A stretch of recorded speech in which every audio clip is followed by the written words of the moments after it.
Selamat siang, perkenalkan nama saya Yuliana Jedia, NPM 21710004300106. Baik, di sini saya akan menjelaskan materi PPT yang saya buat. Yang pertama, hubungan keterkaitan antara nilai, norma, dan moralitas. Sebelumnya, kita harus tahu dulu pengertian nilai. Nilai merupakan suatu persoalan yang tidak dapat lepas dari kehidupan manusia, senantiasa melandasi perbuatan, serta merupakan orientasi segenap kegiatan hidup manusia adalah persoalan tentang nilai. Manusia berbuat karena ada sesuatu yang diinginkan. Nilai diartikan sebagai kualitas atau sesuatu kenyataan yang mempunyai keunggulan, kegunaan, dan diinginkan. Persamaan tentang nilai yang semula sifatnya abstrak berubah menjadi kenyataan dalam perbuatan. Perbuatan yang mencerminkan nilai itu secara tidak langsung tertangkap melalui norma. Dengan demikian, nilai diaktualisasikan di dalam perbuatan melalui norma. Norma hidup masyarakat merupakan penempatan norma keluarga. Pada hakikatnya merupakan perwujudan nilai oleh individu di dalam hubungan antar atau interaksi menuju terwujudnya kepentingan dan keteraturan. Kedua aspek formal tersebut dapat terwujud di dalam solidaritas dan subsidiaritas. Di dalam kehidupan bersama, perwujudan nilai ke dalam norma masyarakat mengantarkan masyarakat ke arah yang lebih baik agar memberikan kesempatan kepada individu untuk lebih mengaktualisasikan nilai-nilai. Yang kedua, norma. Norma masyarakat adalah perwujudan nilai, ukuran baik buruk yang dipakai sebagai pengarah, pedoman, pendorong perbuatan manusia di dalam kehidupan bersama. Wujud nilai di sini yaitu ukuran baik buruk itu mengatur bagaimana seharusnya seseorang itu melakukan perbuatan. Dikatakan wujud nilai karena antara norma dan nilai itu berhubungan erat, bahkan merupakan satu kesatuan, terutama nilai kebaikan. Norma merupakan perwujudan aktif dari nilai tersebut. Yang ketiga, moral. Moral berasal dari bahasa Latin yaitu mos, yaitu bentuk jamak dari mores, yang berarti kebiasaan atau adat. Dalam bahasa Inggris, kata mores masih dipakai dalam arti yang sama yaitu kebiasaan. Moral juga mempunyai arti yang sama dengan moralitas yang dalam bahasa Latin disebut dengan moralis. Kamus Besar Bahasa Indonesia mengartikan moral sebagai, yaitu yang pertama ajaran baik atau buruk yang diterima umum mengenai perbuatan, sikap, kewajiban, dan sebagainya. Yang kedua, kondisi mental yang membuat orang tetap berani, bersemangat, bergairah, berdisiplin, dan sebagainya, atau dengan kata isi hati atau keadaan perasaan sebagaimana terungkap di perbuatan.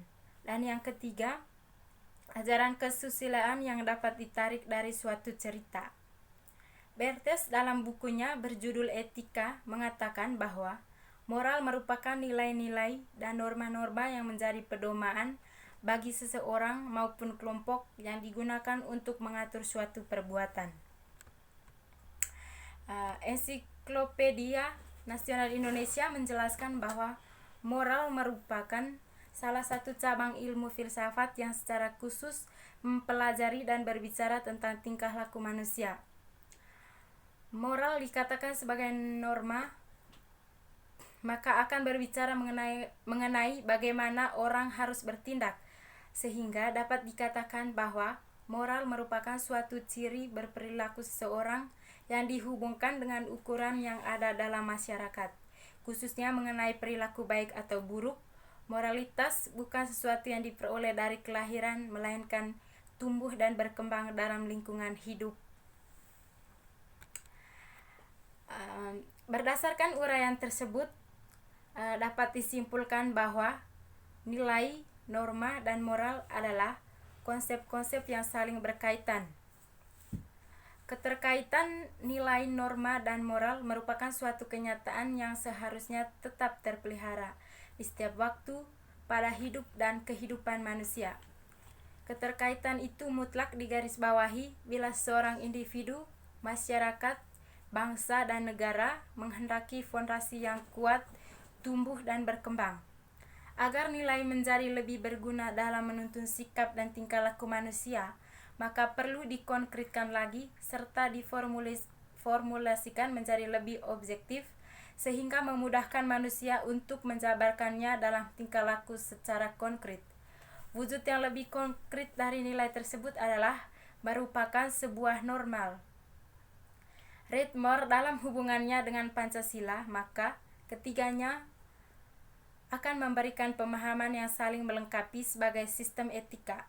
Pancasila sebagai suatu sistem filsafat pada hakikatnya merupakan suatu yang menjadi sumber dari segala penjabaran norma, baik norma hukum, norma moral, maupun norma kenegaraan lainnya. Di samping itu terkandung juga pemikiran-pemikiran yang bersifat kritis, mendasar, rasional, sistematis, dan komprehensif. Oleh karena itu, suatu pemikiran filsafat suatu nilai yang bersifat mendasar yang memberikan landasan manusia.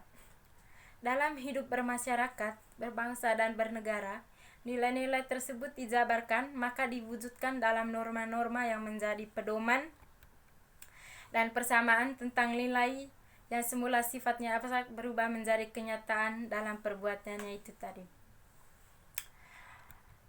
Yang kedua, mengapa sering terjadi penyimpangan moralitas yang bersumber dari nilai dan norma sosial? Di sini penyimpangan moralis yang bersumber dari nilai dan norma sosial sering terjadi karena beberapa faktor. Salah satunya adalah faktor sosialisasi, di mana perilaku penyimpangan ini terjadi karena ketidaksesuaian pesan, norma, dan nilai yang disampaikan oleh masing-masing agen sosialisasi atau individu lain. Contohnya, kurangnya pengawasan dari orang tua dan menurunnya kualitas keimanan, mudah terbawa arus globalisasi. Faktor yang kedua, penegakan hukum yang terlalu lemah sehingga manusia bebas melakukan apa saja yang mereka inginkan. Karena moralitas itu ditentukan berdasarkan norma dan nilai yang berlaku di lingkungan masyarakat sekitar. Penilaian baik dan buruk suatu perilaku ditentukan berdasarkan norma dan nilai yang tercipta dan berlaku dalam hubungan sesama lingkungan masyarakat. Menurut Bertens, ciri-ciri nilai moral yaitu perbuatan yang bertanggung jawab, berkaitan dengan hati nurani, mewajibkan, dan bersifat formal. Dan yang ketiga, bagaimana seharusnya manusia mengimplementasikan nilai dan norma dalam moralitas agar tidak terjadi degradasi moral? Di sini, cara manusia mengimplementasikan nilai dan norma dalam moralitas agar tidak terjadi degradasi moral adalah manusia harus membuat peraturan-peraturan yang tegas. Salah satunya adalah norma hukum. Peraturan ini dibuat agar manusia mengikuti peraturan-peraturan yang berlaku dalam suatu masyarakat, dan siapa saja yang melanggar peraturan tersebut akan dikena sanksi. Karena moralitas itu sendiri ditentukan berdasarkan norma dan nilai yang berlaku di lingkungan masyarakat sekitar. Penilaian baik dan buruk suatu perilaku ditentukan berdasarkan norma dan nilai yang tercipta dan berlaku dalam hubungan sesama lingkungan masyarakat. Menurut Kohber menyatakan ada 3 tingkat perkembangan moralitas. Yang pertama, tingkat prakonvensional, yaitu memiliki karakteristik individu yang melekat pada aturan dan menghargai kepentingan orang lain untuk memenuhi kebutuhan pribadi. Yang kedua, tingkat konvensional yang memiliki karakteristik individu, mengharapkan hidup terlihat baik oleh orang lain, serta menjaga sistem sosial yang berlangsung. Dan yang ketiga, tingkat pasca konvensional yang memiliki karakteristik individu relatif, menjunjung tinggi aturan dan memihak kepentingan dan kesejahteraan bersama, serta individu mengikuti aturan yang sesuai dengan asas hukum universal. Dalam konteks agama Islam, menurut Yatimin, perilaku yang baik dan pantas disebut dengan akhlak yang mudah, yaitu perilaku manusia yang mulia. Baik, itu saja penjelasan yang saya paparkan pada siang hari ini. Selebihnya saya ucapkan terima kasih.